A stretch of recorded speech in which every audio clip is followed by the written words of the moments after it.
bonjour ou bonsoir, tout dépend à quelle heure vous écoutez ce podcast de l'ODJ Média. Notre internaute invité, Aziza Benkiran, partage son avis et ses réflexions dans un article qu'il a intitulé « Guerre de religion en France ?» ou « Révolte identitaire ?» Alors écoutons-le dans ce podcast. L'auteur commence son article ainsi. Entre l'allitération Black, Blanc-Beurre de 1984 et de la Coupe du Monde remportée par la France en 1998, qui prônait l'intégration, d'une part, et d'autre part, le slogan « La police tue » de la France d'Emmanuel Macron et Gérard Darmanin, en 2023, de l'eau trouble a coulé sous les ponts.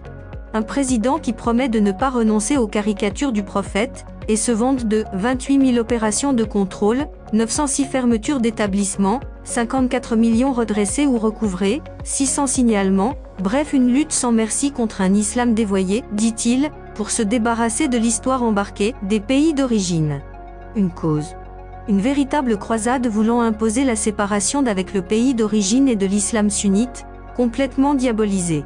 Imposer les caricatures porno du prophète, pas seulement sur les journaux, mais aussi à l'école. Refuser le halal à l'école, les imams modérés venus d'ailleurs, refuser le vestimentaire des mamans, refuser le jeûne des footballeurs durant le ramadan. L'auteur poursuit son article ainsi. En plus, la Suède qui autorise un pauvre imbécile à brûler le Coran gratuitement sur la place publique le jour de l'Aïd.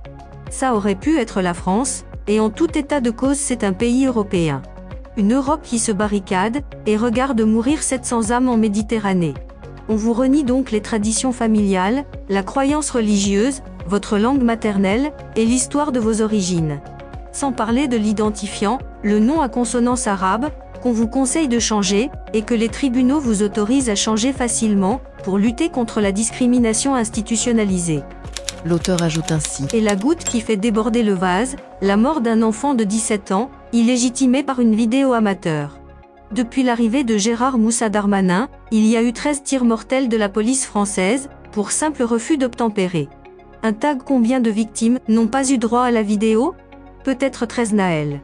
On pouvait immobiliser le véhicule, viser les pneus, tirer des herses routières. Mais non, la police est autorisée à tuer pour prévenir la menace. C'est la loi. La menace d'un enfant de 17 ans, on aura beau chercher, il n'était ni drogué, ni alcoolisé, il avait seulement peur. Et même mort, on le mettra en examen. L'auteur conclut son article ainsi. À cette violence des pratiques et de la loi, s'ajoutent des mots, des crapauds, des nuisibles, pourquoi la garde à vue? Présomption d'innocence du policier, alors qu'on ne s'étonne pas du chaos, car la violence rend regard pour regard.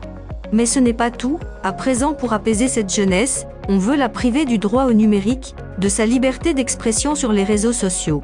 De mal en pis. Rédigé par Aziza Benkiran et lu par l'intelligence artificielle de l'ODJ Média.